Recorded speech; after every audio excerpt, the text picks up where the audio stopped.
It was the kind of place where voices stayed calm, smiles stayed polished, and conflict was handled softly, if at all. So when Meghan Markle walked onto the set that morning, no one expected tension. No one expected raised eyebrows, clipped answers, or silence so sharp it felt louder than shouting. And no one, especially Robin Roberts, expected that by the end of the interview, one of them would stand up and walk away. This wasn't supposed to happen on this show, but it did. The studio lights were warm, almost comforting. Soft blues and golds reflected off the polished desk, and the city skyline behind them glowed with early morning calm. Everything about Good Morning America was designed to feel safe, measured, reassuring, predictable. Robin Roberts sat upright, notes neatly aligned in front of her, her posture relaxed but attentive. She had done thousands of interviews like this. She knew how to listen without judging, how to ask without provoking. Across from her sat Meghan Markle. Meghan looked composed, immaculately dressed, shoulders back, hands folded with deliberate precision. Her expression was pleasant but guarded. The kind of smile that appeared on cue and disappeared just as easily. The cameras went live. "Meghan, thank you for being here," Robin said warmly. "I know mornings like this can be a lot." Meghan nodded. "Thank you for having me. I think it's important to have conversations that are honest." Robin smiled slightly. "That's exactly what we aim for." The first few minutes moved smoothly. Meghan spoke about her recent projects, her philanthropic work. The causes she said were closest to her heart. Her voice was calm, practiced. Every sentence felt carefully measured, as if it had been rehearsed, tested for tone, impact, and interpretation. Robin listened, occasionally nodding, occasionally glancing down at her notes. Then she leaned forward just a bit. "You've spoken a lot about your journey," Robin said gently. "About finding your voice after feeling unheard for so long." Meghan's smile tightened just slightly. "Yes," she replied. "For a long time, my voice was controlled by others, by institutions, by expectations I didn't create." Robin didn't interrupt. She let the silence do its work. "And now?" Robin asked. "Now," Meghan said, lifting her chin. "I choose when and how I speak. That's empowerment." Robin nodded, but her eyes stayed steady.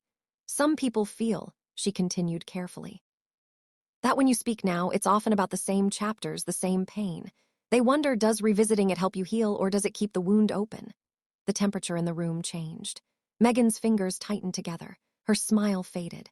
"Not dramatically, but noticeably. I think that question assumes healing has an expiration date," she said. "It assumes people are comfortable with trauma only when it's quiet." Robin kept her tone even. "I'm not questioning the trauma. I'm asking about the balance between sharing your truth and living beyond it." For a brief moment, Meghan said nothing. The silence stretched longer than expected. Then she exhaled softly. "With respect," she said, "I don't think anyone gets to decide when another person should move on." Robin didn't flinch. "Of course not, but public life invites public questions." Meghan's eyes flicked toward the camera and back. "Public life also invites unfair scrutiny." The words weren't loud. They didn't need to be. Robin adjusted slightly in her chair. "That scrutiny," she said, "comes with influence, and you have a lot of it." Meghan leaned back now, crossing one leg over the other. "Influence doesn't mean obligation to explain myself endlessly." Robin nodded once. "No, but it does mean people listen. And when they listen, they respond." Meghan's jaw tightened. "I think," she said slowly, "there's a difference between listening and dissecting." Robin held her gaze. "There is, but honest conversations sometimes feel uncomfortable." Meghan gave a short, controlled laugh. "Uncomfortable for whom?" Robin paused. "For everyone."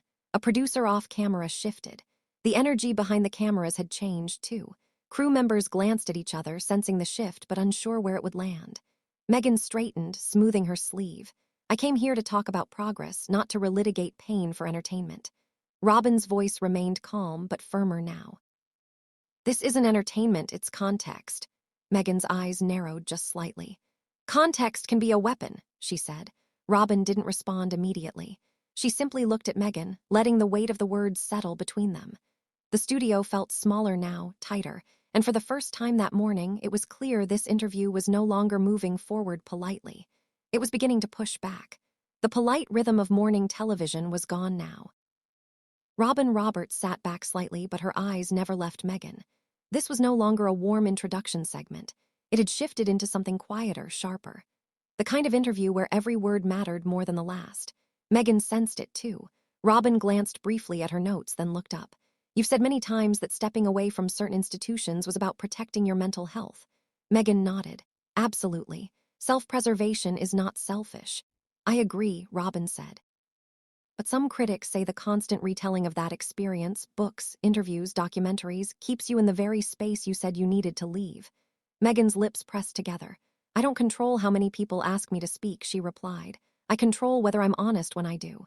Robin tilted her head slightly, but honesty can also be selective. The air shifted again. Meghan's posture stiffened. Are you suggesting I'm not being honest? I'm suggesting, Robin said calmly.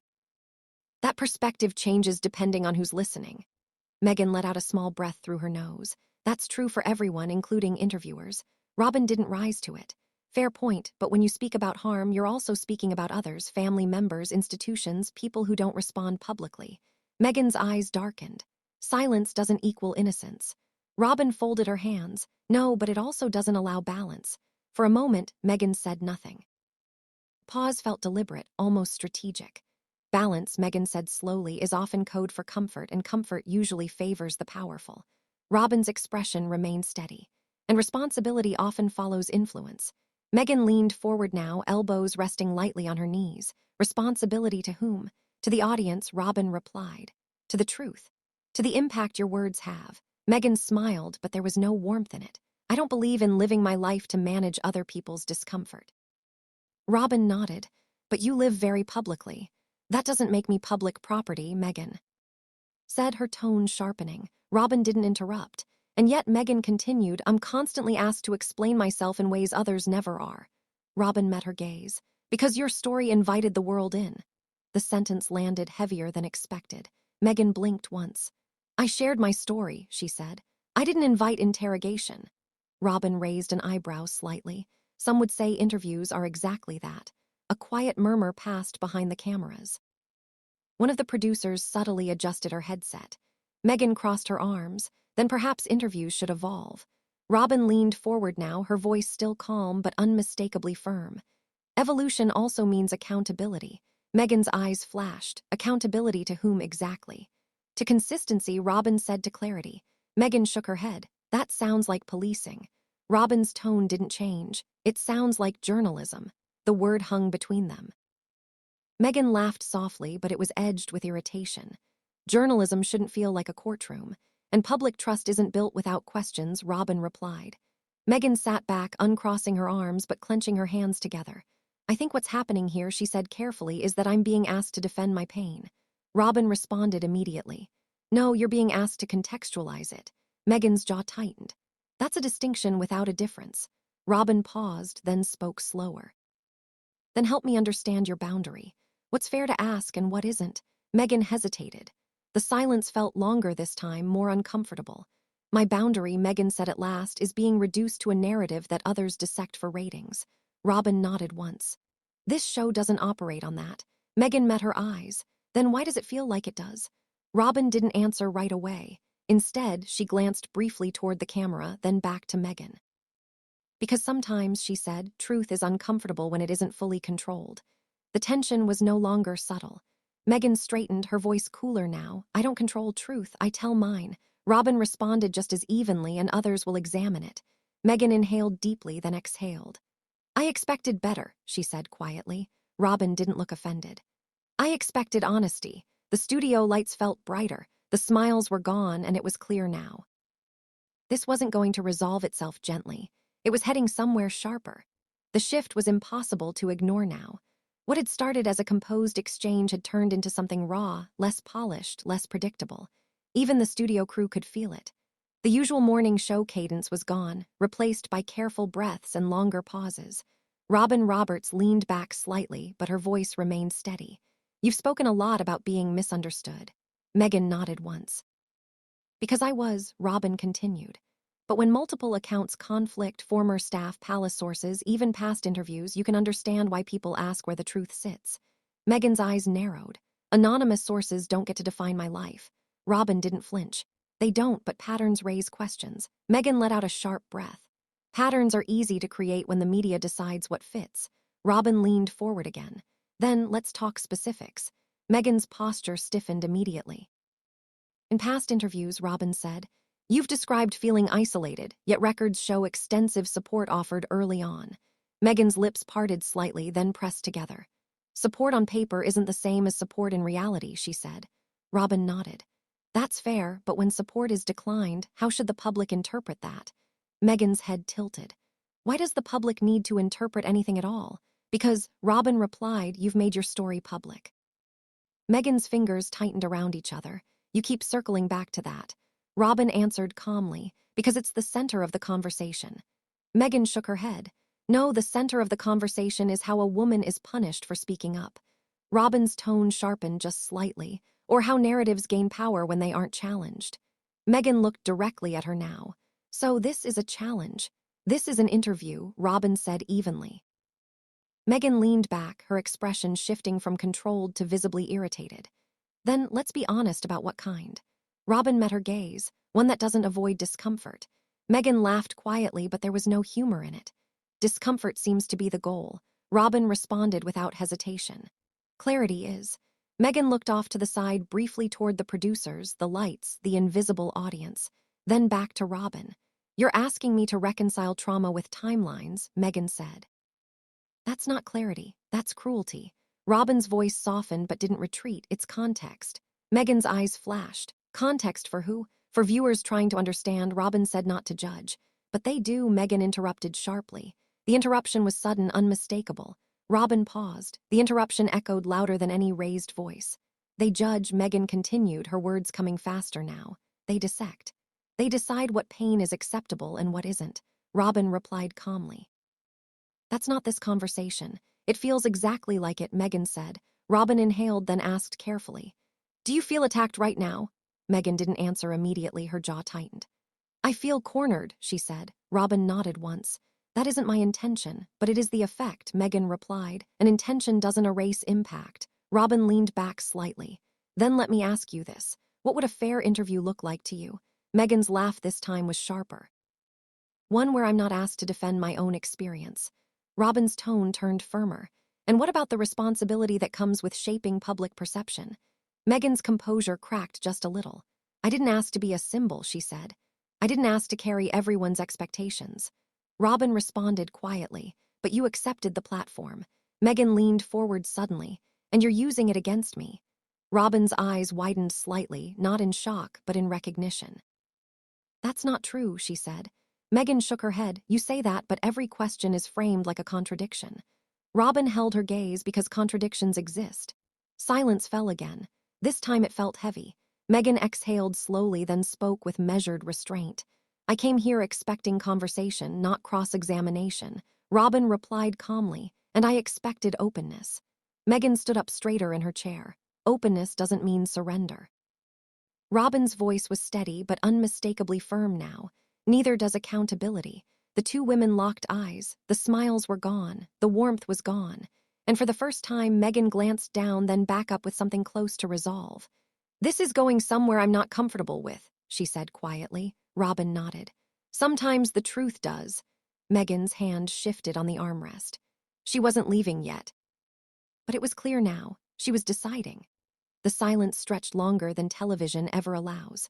Robin Roberts held her posture steady, hands folded, eyes still on Meghan. The camera stayed wide now, instinctively capturing the tension that no producer could soften. Meghan sat motionless for a moment. Her breathing was controlled, but shallow. The muscles in her jaw worked as if she were weighing every possible outcome.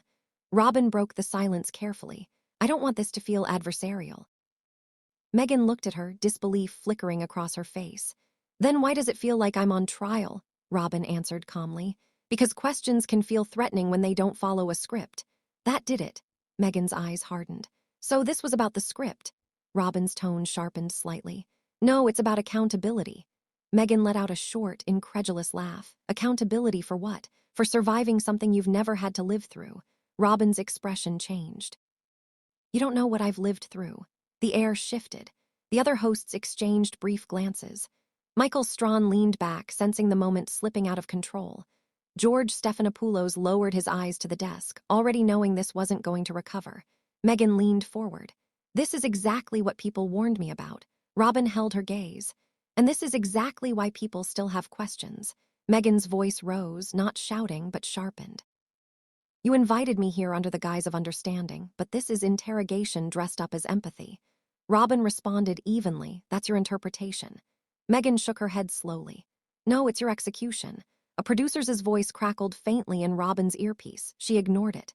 Robin tried one last time. Meghan, walking away from difficult questions doesn't help your case. Meghan's expression shifted, something final settling in. My case, she said quietly, isn't yours to prosecute. Robin straightened, then answer this. Do you regret how much damage your words caused? That question hung in the air like a blade. Meghan stared at Robin, stunned, not because of the question, but because it had been asked at all. Damage? Meghan repeated. You think I caused damage? Robin didn't back down. Words have consequences. Meghan stood up. The movement was sudden, decisive. Chairs scraped softly against the studio floor. Gasps rippled through the set. I'm not doing this, Meghan said, her voice steady but unmistakably shaken. I came here to speak, not to be dissected. Robin rose slightly in her seat. Meghan, sit down. No, Meghan interrupted. This ends now. She turned toward the cameras, her composure slipping just enough to reveal anger beneath the restraint. I won't allow my pain to be reduced to sound bites, she said, and I won't be spoken to. I owe anyone an explanation for surviving. Robin called after her. Walking out doesn't answer anything. Meghan paused at the edge of the set. She turned back once, eyes locked on Robin. Neither did this interview. Then she walked off. The cameras hesitated, unsure whether to follow. One stayed wide. Another caught Robin standing frozen, lips pressed together. Michael Strawn stared after Meghan, stunned. George Stephanopoulos adjusted his papers without looking up. No one spoke. 5 seconds passed. 10. Robin finally turned back to the camera, her professional instinct kicking in. Well, she said carefully, that was not how we expected today to end. Her voice remained composed, but the strain was unmistakable. We invited Meghan Markle here to have an open conversation, Robin continued. Viewers can decide for themselves what they saw. The camera pulled back. The festive morning show set felt colder now. The lights harsher, the smiles gone. Off camera, Meghan's footsteps faded down the corridor. The interview was over, but the fallout had just begun. If this story kept you watching until the end, hit like and subscribe for more high-tension talk show confrontations and behind-the-scenes drama. New stories every week, and the next one might be even more explosive.